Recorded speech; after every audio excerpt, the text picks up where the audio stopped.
នៅកន្លែងនេះក្រុមកងទ័ពម៉ារីនត្រូវបានក្រុម Baroxworks ជាក្រុមអក្រិតកម្មសម្ងាត់ដែលដឹកនាំបង្កើតឡើងដោយ Crocodile ពួកគេមកនេះក៏ដើម្បីមកជួយគ្នារបស់ពួកគេនោះគឺ Mr. Seven Mrs. Allsunday ឬ Nico Robin ប្រពន្ធរបស់ខ្ញុំនេះក៏ជាក្រុម Baroxworks ដូចគ្នាក៏បានចូលមកកម្ចាត់ពួកកងទ័ពឡើងអស់ដោយថាមពលដែលបានមកពីការហូប Devil Fruit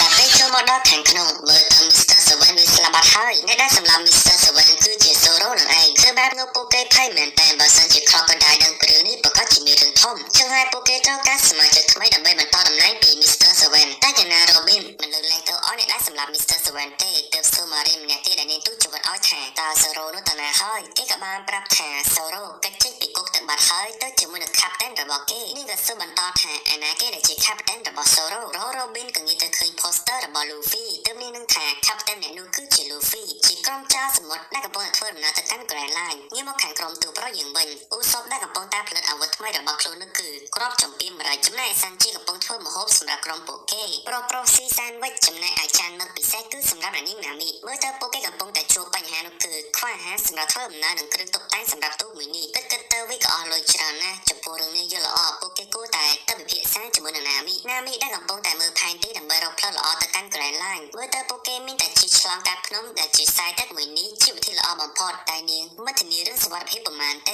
េតែវាក៏ក្រជាងអាផ្លូវត្រង់ឆ្លងទៅកាន់កន្លែងហៅថា Combel ដែរពីព្រោះបើពួកគេជិះតាមផ្លូវត្រង់ដល់កន្លែង Combel កន្លែងនោះគ្មានខ្យល់បក់ទុកឲ្យទៅមុខទេថែមទាំងមានបិសាចសមុទ្រចាំវាប្រហារពួកគេគ្រប់ពេលដូចនេះហើយផ្លូវជិះចូលទៅចន្លោះភ្នំជាវិធីល្អបំផុតតែមុននឹងឆ្លងទៅកន្លែងនោះពួកគេត្រូវឈប់នៅកន្លោះ Thon សិនដើម្បីទៅទិញរបស់របរប្រើប្រាស់និងចំណីសម្រាប់ធ្វើដំណើរតែខាងឡុក Thon គឺជាកន្លែងដ៏ធំរបស់កងទ័ព Marine នៃមហាសមុទ្រ East Blue ចឹងវាក៏មិនមែនជាកន្លែងល្អសម្រាប់ចោលសមុទ្រដូចជាពួកគេប៉ុន្មានទេណាមីនេះក៏ស្វែងរកកងនៅចិត្តនេះហើយតែវាមានសោះទៅពួកគេត្រូវតែឈប់នៅឡុក Thon សិនចំពោះរឿងនេះឧសមមិនគ្រប់ត្រូលទេតែយ៉ាងណាមីនឹងសានជីគេព្រមហើយទៅឧសមនោះក៏ត្រូវការ Zoro ជួយកិន Zoro និយាយឡើងដល់ Mr. Stir ថាល្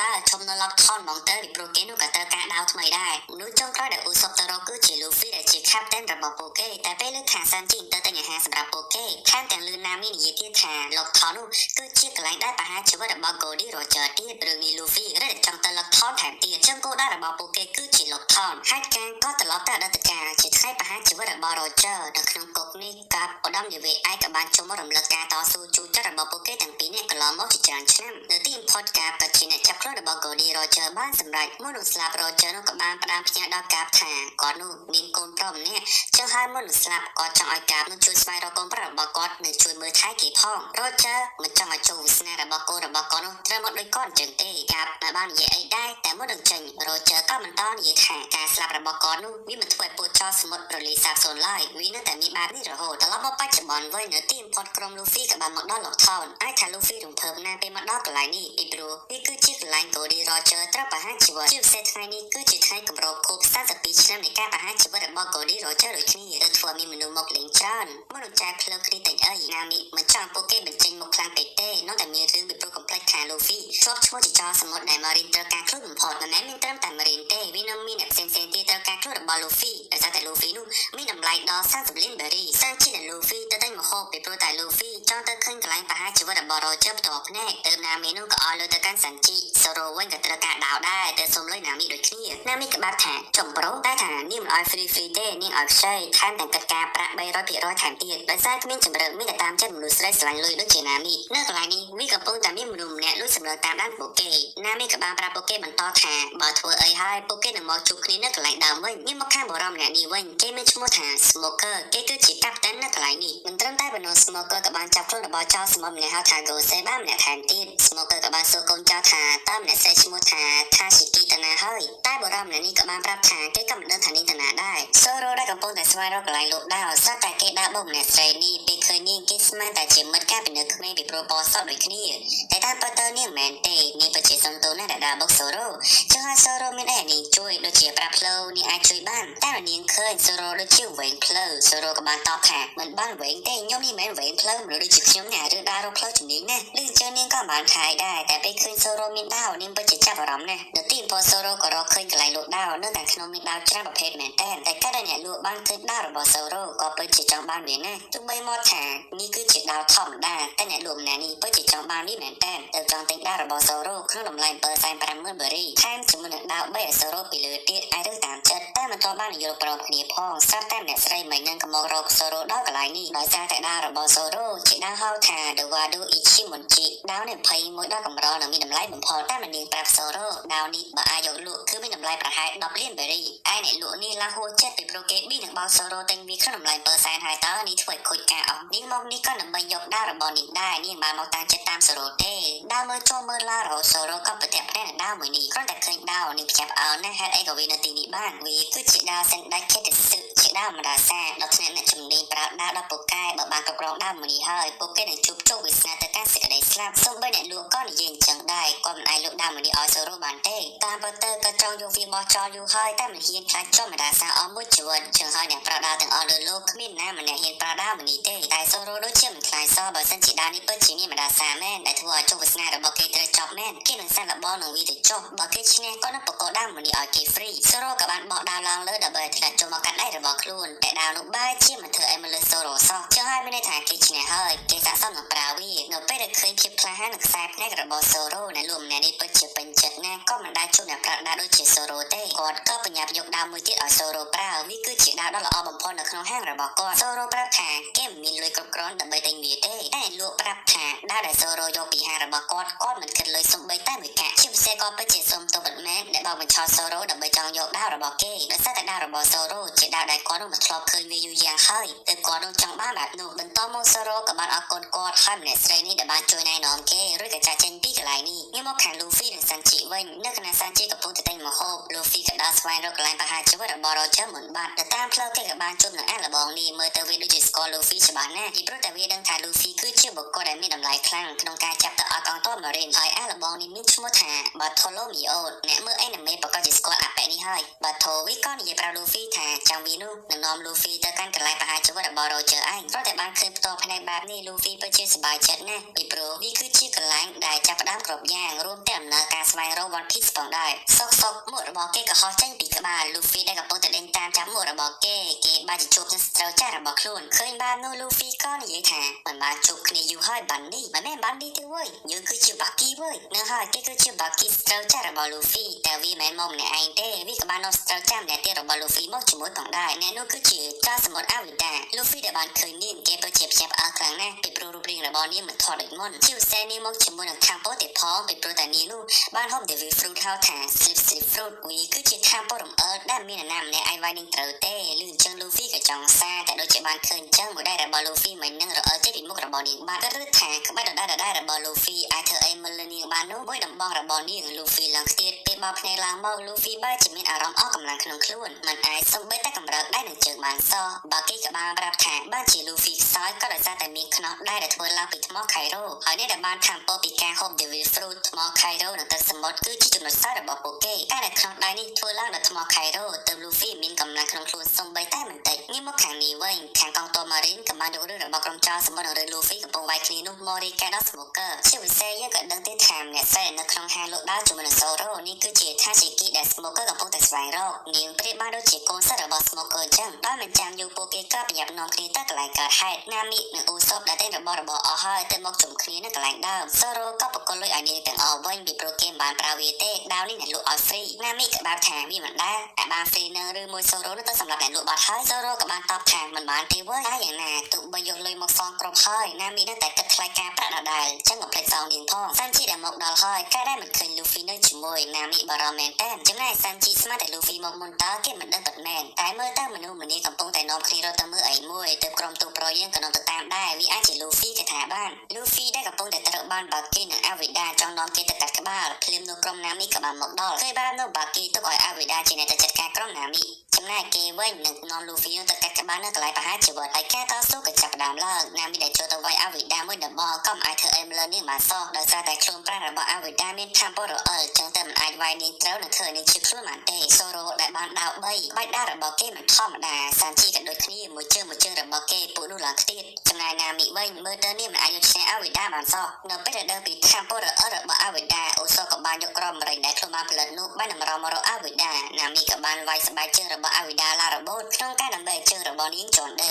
ការដែលចំហាយម្រេចចូលចំមកវាធ្វើឲ្យនាងកដាយ៉ាងខ្លាំងហើយការដែលមិនមានស្បែកជើងដើម្បីទប់ការរអិលរបស់ខ្លួនជាដែលធ្វើឲ្យនាងរអិលហោះទៅបុកនឹងរបស់ដេកដីមួយកន្លែងនៅទីបំផុតកងកម្លាំងរបស់ Smoker ក៏បានមកដល់តែពួកគេមិនទាន់ចូលទៅចាប់ខ្លួនរបស់ក្រុមចៅសមុទ្រភ្លាមៗទេ Smoker ទៅឲ្យពលនោះសម្រាប់គ្នាឯងអស់សិនចាំគេនឹងចូលទៅចាប់បន្ទាប់នៅកន្លែងនេះ Tashiki ក៏ដឹងការពិតទៀតថាតាមពិតទៅ Zoro គឺជាចៅសមុទ្រសនេះស្មានតែគេត្រឹមតែជាមនុស្សធម្មតាអាចថាល្មមធ្វើឲ្យនាងអស់សង្ឃឹមដែលខំចូលជួយ Zoro បើគេដែលនាំខ្លួនរបស់ Luffy មកដល់កន្លែងប្រហារជីវិតហើយទើបសួរ Luffy ថាមានអីចង់និយាយមុនស្លាប់ទេអាកូន Luffy ក៏ស្រែកឡើងថាឈ្មោះរបស់ខ្ញុំគឺជា Monkey D Luffy ខ្ញុំនឹងហើយដែលជាអ្នកនឹងស្វែងរក One Piece ហើយខ្លាចមកជាស្ដេចនៃចៅសមុទ្រឲ្យបានក្រុមណាមីដែលកំពុងតស៊ូនៅខាងក្រោមពួកគេព្យាយាមឡមកជួយ Luffy ហើយតែពួកចៅសមុទ្រវាច្រើនពេកទៅមិនអាចទៅបាននៅខណៈដែល Baki ត្រៀមនឹងកាត់ក្បាលរបស់ Luffy ហើយសុកស្រាប់តែរទេះបាញ់មកលើ Baki ឡើងផ្ទុកខ្លួនជាចំណែកអាចថាកន្លែងប្រហារជីវិតឡើងស្ទេចគ្មានសល់សំណាងហើយដែលខាងពលរបស់ Baki វាអាចបំបីរាងកាយបានទៅវាមិនងាប់ចំណែក Luffy វិញមិនកើតអីខ្លាំងទេ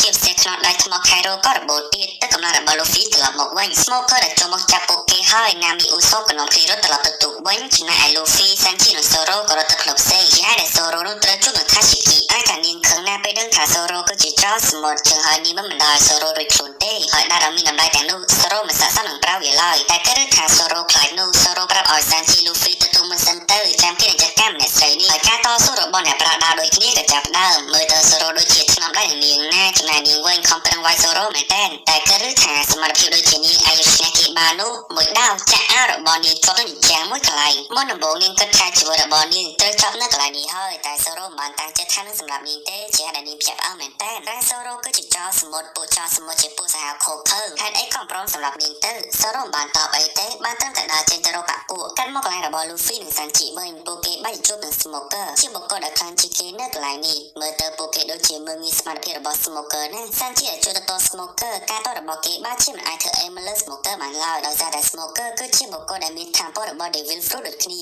ថាមពលរបស់គេគឺជាផ្សែងចឹងទៅពួកគេទាំងពីរត្រូវសមត្ថភាពតថែនឹងវាយគឺមិនអាចយកឈ្នះបុគ្គលដែលអាចគ្រប់គ្រងផ្សែងបានទេមួយដៃអាចថាម្នាក់ឡើងខ្ទៀត Luffy ដែលព្យាយាមដាល់ហើយនៅតែធ្វើអីមកលើ Smoker បានសោះនៅពេលនោះអាចថាមិនមាននរណាម្នាក់អាចយកឈ្នះ Smoker បានឡើយ Smoker ដែលប្រើថាមពលផ្សែងបានចាប់ខ្លួនរបស់ Luffy ទីដូចជាកៅស៊ូរួយក្បោកនឹងដីមួយទំហឹងអាចនិយាយបានថា Luffy គឺអស់កម្លាំងក្នុងការតស៊ូមែនទែននៅខណៈ Smoker កំពុងតែចង់បញ្ចប់គ្រប់យ៉ាងស្រាប់តែបុគ្គលអាចកំបាំម្នាក់ក៏បានមកជួយ Luffy តពេលតាមដែល Smoker បានឃើញនឹងបាននិយាយគេម្នាក់នេះគឺជាមនុស្សដែលខាងរដ្ឋាភិបាលពិភពលោកត្រូវការក្បាលបំផុតហើយបើសិនជាអ្នកជា fan របស់ One Piece ប្រកាសជាដឹងថាគាត់ម្នាក់នេះគឺជាណាគេទោះបីក្នុងភាគនេះគេអត់បានប្រាប់ឈ្មោះរបស់គាត់ម្នាក់នេះចឹងចាំខ្ញុំនឹងប្រាប់ដល់ចុះគេគឺជាឪពុករបស់ Luffy មានឈ្មោះថា Monkey D Dragon ហើយតាមពិតទៅអរន្ទះដែលបាញ់ Baki នោះក៏ជាស្នាដៃរបស់គាត់ម្នាក់នេះដូចគ្នាតែ Luffy មិនដឹងទេថាម្នាក់នេះគឺជាអ្នកណានោះបន្តមក Monkey D Dragon ឪពុករបស់ Luffy នោះក៏បាននាំខ្លួនរបស់ Smoker ចាក់ចេញពីកន្លែងនេះបាទ Sanji ដែលភ្ញាក់មុនក៏បញ្ញាប់ចូលមកដាក់ខ្លួនរបស់ Luffy ដើម្បីត្រឡប់ទៅទូករបស់ខ្លួនវិញពេលមកដល់ Sanji ក៏សួរ Luffy ថាម្នាក់ដែលជួយ Luffy នោះគឺជាណាគេ